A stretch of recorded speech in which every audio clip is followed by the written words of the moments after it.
Chapter 7. How it happened was no big mystery.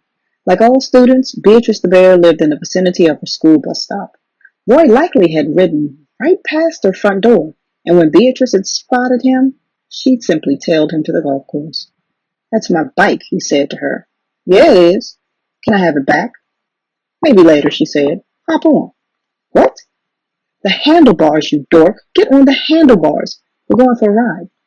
Roy did what he was told. He wanted to retrieve his bicycle and go home. 2 years of pushing up and down high hills in Montana's thin air had made Roy a powerful rider, but Beatrice's leap was stronger. Even through deep puddles, she pedaled swiftly and effortlessly as if Roy were weightless. Perched uncomfortably on the handlebars, he clutched the sodden cardboard box. "Where are we going?" he shouted. "Hush up," she said. She steamed past the fancy brick entrance to the golf course, and soon the paved road gave way to a dirt rut with no curbs or streetlights. Roy braced himself as the bike jounced through muddy potholes. The rain had softened to a mist, and his wet shirt felt cool against his skin. Beatrice stopped when they came to a tall chain-link fence. Roy observed that a small section had been cut with wire clippers so that it could be pulled back. He got off the handlebars and tugged at his jeans, which had ridden up the crack of his butt. Beatrice parked the bicycle and motioned for Roy to follow her through the hole in the fence. They entered a junkyard full of wrecked automobiles, acres of them. In the twilight, Roy and Beatrice crept along, darting from one rusted hulk to the next. From the way Beatrice was acting, Roy assumed they weren't alone on the property. Soon they came to an old panel truck propped up on cinder blocks.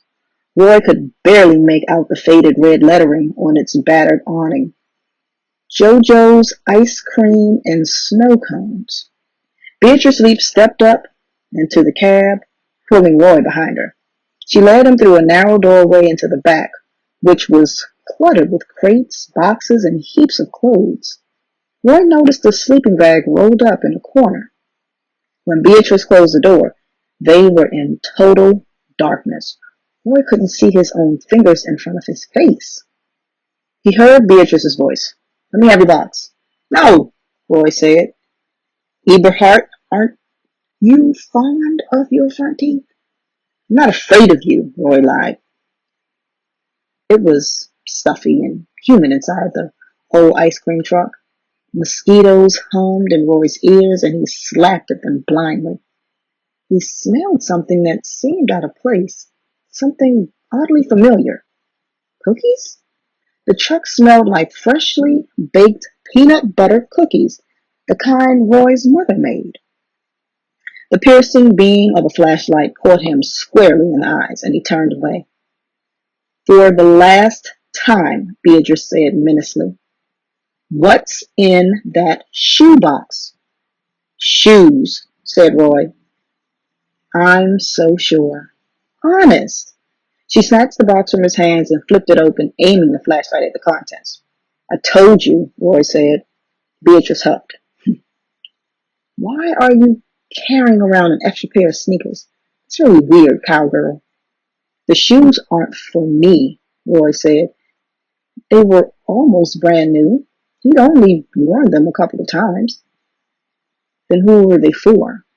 "Just a kid I met." "What kid?" "The one I told you about at school. The one who went running by your bus stop that day." "What are we doing here?" Roy asked weakly. In the darkness of the compartment, he could hear Beatrice the bear standing up. "Tell you what I'm going to do, cowgirl," she said. "I'll make you a little deal." "Go on," said Roy. "I'll see that the barefoot kid gets these shoes, but only if you promise to leave him alone. No more spying." "So you do know him?" Beatrice hoisted Roy to his feet. "Yeah, I know him," she said. "He's my brother." At 4:30 in the afternoon, when Officer David Delinko warmly got off work, his desk was still piled high with paperwork. He had lots of forms to fill out and reports to complete about what had happened to his patrol car. He kept writing until his wrist began to ache, and at 6, he finally called it quits. The motor pool was only a few blocks away, but the rain was pouring down when Officer Delinko wearily came out of the headquarters building. He didn't want his uniform to get drenched, so he waited under the eaves, directly beneath the capital P in the Coconut Cove Police Safety Department. Lots of cities had started referring to their police forces as public safety departments, a phrase intended to promote a softer, friendlier image. Like most officers, David Delinko thought the name change was pointless. A cop was a cop, period. In an emergency, nobody ever yelled, "Quick, call the public safety department!" "Call the police," is what they always shouted, and always would. David Delinko was proud to be a policeman. His father had been a robbery detective in Cleveland, Ohio, and his older brother was a homicide detective in Fort Lauderdale. And a detective is what David Delinko fervently wanted to be someday. That day, he realized sadly, was probably further in the future than ever, thanks to the vandals at the Pancake House construction site. Officer Delinko was mulling his situation, watching the rain stream down, when a lightning bolt zapped a utility pole at the end of the street. Briskly, he retreated into the lobby of the headquarters building, where the ceiling lights flickered twice and faded out. "Oh, shoot," Officer Delinko grumbled to himself. There was nothing to do but wait for the storm to pass. He couldn't stop thinking about the bizarre incidents at the Mother Paula's property. First, somebody pulling the survey stakes, then dumping the alligators in the latrines, then spray painting his squad car while he was asleep inside. This was the work of bold and defiant perpetrators. Immature, certainly, but still bold. In Officer Delinko's experience, kids weren't usually so persistent or so daring. In typical cases of juvenile vandalism, the crimes could be traced to a group of youngsters, each trying to outdo the other for thrills. But this wasn't a typical case, Officer Delinko thought. Possibly it was the work of just one person with a grudge or a mission. After a while, the squall began to subside and the thunderclouds scudded away from the center of town. Officer Delinko covered his head with a newspaper and made a dash for the motor pool yard. His hand-shined shoes were squirting water by the time he got there. The Crown Victoria, looking as good as new, sat outside the locked gate. Officer Delinko had asked the garage chief to hide the car keys in the gas cap, but instead they were inserted into the ignition, visible to anyone strolling by. The garage chief believed nobody was loony enough to steal a marked police car. Officer Delinko started up the car and headed for his apartment. Along the way, he made a slow loop around the Pancake House property, but there wasn't a soul to be seen. He wasn't surprised. Criminals dislike lousy weather as much as a law-abiding citizen did. Even when off duty, Officer Delinko always kept the radio in his police cruiser turned on. That was one of the strict rules for those who were allowed to take their police vehicles home with them. You must keep your ears on, just in case a fellow officer needs help. Tonight, the dispatcher was reporting a couple of minor fender benders and a local boy who went missing on his bicycle during the electrical storm. Roy something or other. A burp of static on the radio made it hard to hear the boy's last name. His parents must be pulling their hair out, Officer Delinko thought, but the kid's bound to turn up safe. He's probably just hanging out at one of the shopping malls waiting for the thunder to stop. 10 minutes later, Officer Delinko was still half thinking about the missing boy when he spotted a slender, rain-soaked figure standing at the corner of West Oreo and the highway. It was a boy matching the description given out by the dispatcher. Approximately 5 feet tall, 90 pounds, sandy brown hair. Officer Delinko steered his car to the curb. He rolled down the window and called out across the intersection. "Hey, young man!" The boy waved and moved closer to the edge of the road. Officer Delinko noticed that he was walking a bicycle and that the rear tire appeared to be flat. "Is your name Roy?" the policeman asked. It's me. How about if I give you a lift? The kid crossed the street with his bike, which fit easily inside the spacious trunk of the Crown Victoria. Officer Delinko radioed the dispatcher to report that he located the missing youth and that everything was fine. Roy, your parents are going to be mighty happy to see you, the patrolman said. The boy smiled nervously. I sure hope you're right. Silently, Officer Delinko congratulated himself. Not a bad way to end the shift for a guy stuck on desk duty. Maybe this would help him get out of the captain's doghouse.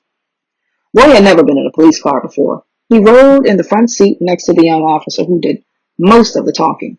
Roy tried to be polite and keep up his end of the conversation, but his mind was swirling with what Beatrice Leap had told him about the running boy. My stepbrother, actually, she said. What's his name? He got rid of it.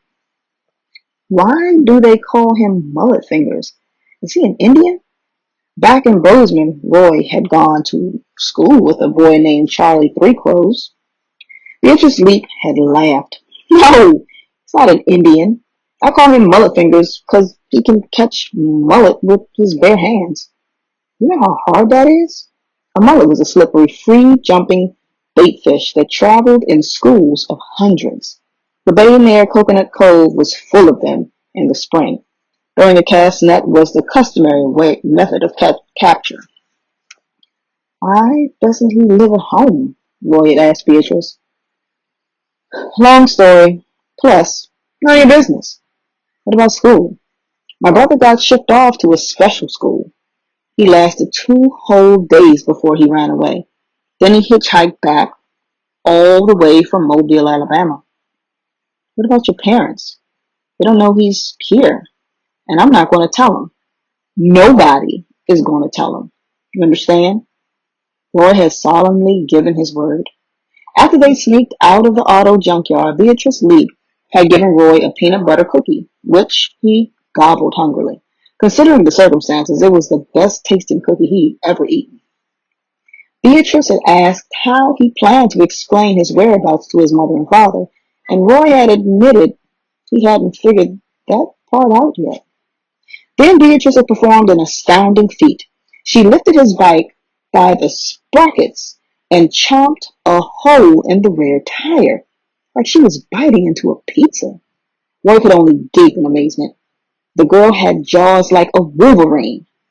There, now you've got a flap, she said, and a halfway decent excuse for missing dinner. Thanks, I guess. So, what are you waiting for? Get out of here. What a weird family, Roy thought. He was replaying the tire biting scene in his mind when he heard the policeman say, Can I ask you something, young man? Sure. You go to Trace Middle, right? I was wondering if you've heard any talk at school about stuff that's been happening out where the new pancake house is supposed to go up. No, Roy said, but I saw an article in the newspaper. The officer shifted uneasily. About the alligators, Roy added, and the police car getting spray painted. The officer paused for a brief coughing spell. Then he said, You sure nobody's been talking about it? Sometimes the kids who pull these sorts of pranks like to brag on themselves. Roy said he hadn't heard a word. This is my street, he said, pointing. We're the 6th house on the left. The policeman wheeled into the Eberhardt's driveway and braked to a stop. Roy, could I ask you a favor? Could you call me if you do hear something, anything, even a rumor about the Mother Paula situation? It's very important. The officer handed Roy a printed card. That's the office line, and that's my cellular. Above the phone numbers, the card said, Officer David Delinko, Patrol Division, Coconut Cove Public Safety Department. You can call me any time, advised Officer Delinko.